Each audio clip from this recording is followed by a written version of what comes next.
À Neuvik en Dordogne comme à Saint-Brest dans l'Hérault, ces deux élus sont très réservés face au grand débat national qui commence mardi prochain.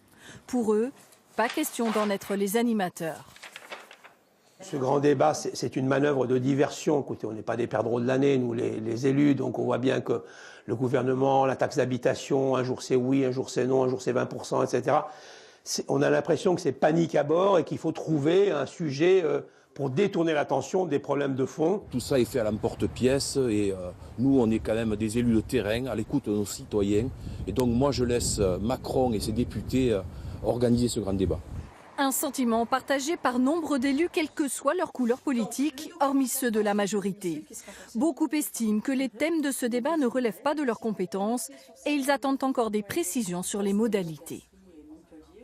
Je mettrai une salle à disposition s'il faut.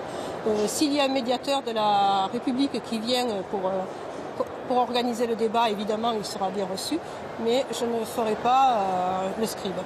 Surtout, des associations de maires redoutent les conséquences en cas d'échec du chef de l'État.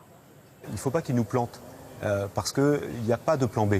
À un moment ou un autre, si on sort de ce débat sans proposition concrète, sans que rien ne bouge dans les territoires, moi je peux vous dire qu'on sera dans une crise encore beaucoup plus forte, beaucoup plus importante, parce qu'on aura perdu entre-temps la confiance notamment des élus. La balle est dans son camp.